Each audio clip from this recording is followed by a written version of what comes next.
আসসালামু আলাইকুম রহমতুল্লাহি ওয়া বারাকাতুহু। প্রিয় ভাই ও বন্ধুরা কেমন আছেন? আশা করি সবাই ভালো আছেন। দেশ ও প্রবাস থেকে যারাই এই মুহূর্তে ভিডিওটি দেখতেছেন আমার পক্ষ থেকে রইল আপনাদের জন্য আন্তরিক মোবারকবাদ। আমি চাই আপনারা সবসময় ভালো থাকেন, যে দেশেই থাকেন না কেন, যে কাজই করেন না কেন, আপনারা যেন সবসময় ভালো থাকেন। আল্লাহ তাআলা রব্বুল আলামিনের কাছে এই প্রার্থনাই করি, প্রিয় মালিক যেন আমার প্রিয় প্রবাসী ভাইদেরকে সবসময় ভালো রাখে সর্বদা। তো প্রতিদিনের মতো আজকে আবারও চলে আসলাম নতুন একটা ভিডিও নিয়ে, যে ভিডিওতে থাকবে গুরুত্বপূর্ণ কিছু কথা। আশা করি ধৈর্য সহকারে সম্পূর্ণ ভিডিওটা আপনারা দেখবেন, এবং কি এই ভিডিওটাতে আমি আপনাদেরকে চোখে আঙুল দিয়ে দেখিয়ে দিব যে আসলে প্রতিবেদন নামে বেদে সম্প্রদায়ের মেয়েরা কিভাবে প্রবাসীদেরকে ধোঁকা দিচ্ছে এবং প্রতিবেদন নামে ডিজিটাল ভিক্ষা করতেছে। ওরা প্রত্যেকটা ভিডিওতে বলে যে আসলে মা অসুস্থ, কখনো মা অসুস্থ, কখনো দাদি অসুস্থ, কখনো নানি অসুস্থ, এবং কি প্রত্যেকটা মেয়েই কিন্তু প্রত্যাশা করে যে আসলে তাদের ঘরে খাবার নাই, চাল নাই, ডাল নাই, এবং তার বাবা বিয়ে করেও ভারত চলে গেছে, কিংবা তার বাবা আরেকটা বিয়ে করেছে, এরকম প্রত্যেকটা মেয়ে কিন্তু দাবি করে। আসলে এই কথাগুলো আসলে কতটুকু যুক্তিযুক্ত আপনারা আমার ভিডিওর কমেন্ট বক্সে লিখে যাবেন যে আসলে এই কথাগুলো কতটুকু যুক্তিযুক্ত। আমার স্ক্যানের এই পাশে যে ভিডিওটা দেখতেছেন, এর নাম হচ্ছে বেদেকন্যা ভাবনা। এই মেয়েটার নাম হচ্ছে বেদেকন্যা ভাবনা, এবং কি এই মেয়েটা একাধিক ভিডিও করছে। প্রত্যেকটা ভিডিওতে সে বলে যে আসলে তার চলার মতো অ্যাবিলিটি তার ফ্যামিলিতে নাই। আমি মনে করি যে আসলে প্রত্যেকটা কথাই মিথ্যা। ভিডিওটা আপনারা লক্ষ্য করেন। এতদিন বাড়ি ছিলাম, নাম্বার খোলা বন্ধ না, কে বলছে বন্ধ? দর্শকরা বলবে সব চাপাবাজ, সব মিথ্যা কথা বলে, খালি কথা বলে, ফোন দিয়ে কেউ সাহায্য করে না। সাহায্য চাই, আম্মুটা অসুস্থ, জানেন না? আপনাদের বলছি না, আম্মুটা অসুস্থ। পাথর হয়েছে, পাথর না কেন? ডায়াবেটিসের জন্য। আর গায়ে রক্ত নাই, অত টাকা পয়সাও তো নাই, কিভাবে চিকিৎসা করব?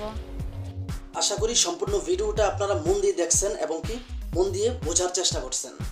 এখন আপনাদের কাছে আমি একটা প্রশ্ন রাখতে চাই যে আসলে এই যে মেয়েগুলো প্রত্যেকটা ভিডিওতে বলে যে আসলে মা অসুস্থ, এবং কি তার পরিবারের দাদি অসুস্থ, নানি অসুস্থ, টাকা পয়সার জন্য চিকিৎসা করতে পারতেছে না। এখন আপনাদের কাছে আমি প্রশ্ন করি যে আসলে কোনো অসুস্থ মানুষ, বা আমার মা যদি অসুস্থ থাকে, আমার বাবা বা ভাই বেড়াদার আত্মীয় স্বজন কেউ যদি অসুস্থ থাকে, তাহলে কিন্তু আমি কথাগুলো এই মেয়েটা যেভাবে হেসে হেসে কথা বলতেছে, এরকম হাসি আমার মুখে কখনোই আসবে না। একজন বিপদগ্রস্ত মানুষের মুখে কখনোই হাসি আসে না, এটা মানতে হবে। আমার স্ক্রিনের আরেকটা যে ভিডিও, এখন যে টিকটক ভিডিওগুলো চলতেছে, এই টিকটক ভিডিওতে দেখতে পারতেছেন যে আসলে এই মেয়েটার লাইফস্টাইল। আপনার প্রবাসীরা যারাই এই ভিডিওগুলো দেখেন, শুধু যে প্রবাসীরা এই ভিডিওগুলো দেখেন বিষয়টা কিন্তু এমন না। এই ভিডিওগুলো কিন্তু আপনার দেশের ছেলেরাও দেখে, প্রবাসের মানুষগুলোও দেখে। আর প্রবাসের মানুষগুলো কখনোই বুঝতে চায় না যে আসলে এই সমস্ত মেয়েরা যে আসলে ধোঁকাবাজ, ধান্দাবাজ, চিটিংবাজ। এই বিষয়টা প্রবাসী যে ভাইয়েরা আছে ওনারা আসলে কখনোই বুঝতে চায় না। কেননা ওনারা সবসময় মনে করে যে একজন মানুষ তখনই সবার সামনে একটা মেয়ে আসে যখন সে বিপদগ্রস্ত হয়। কিন্তু আসলে প্রবাসী ভাইয়েরা এটা বুঝতে চায় না যে এই মেয়েগুলো আসলে চিটিংবাজ।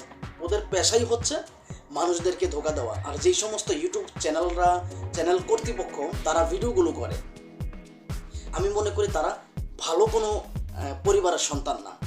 ওনারা যদি ভালো পরিবারের সন্তান হতো তাহলে কখনোই যে আসলে মানুষদেরকে এভাবে ধোঁকা দেওয়ার চেষ্টা করতো না। প্রবাস জীবনে 10টা টাকা ইনকাম করতে বহু পরিশ্রম করতে হয়। বহু মানুষ জানে যে আসলে বিদেশে আসলেই টাকা, বিষয়টা কিন্তু এমন না।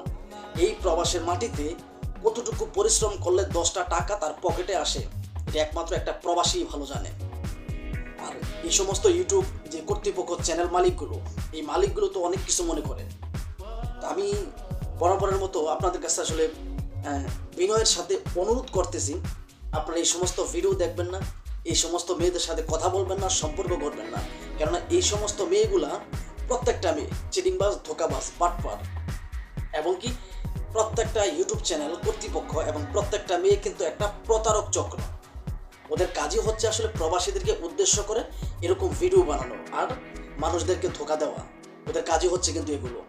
আর যেই মানুষগুলো এই সমস্ত ভিডিও ধারণ করে, আমি কখনোই মনে করি না যে আসলে ওরা বৈধ মায়ের বৈধ সন্তান। এটা আমি কখনোই মনে করি না। আমি মনে করি বৈধ মায়ের অবৈধ সন্তান এই ইউটিউব কর্তৃপক্ষ যে মানুষগুলো তারা।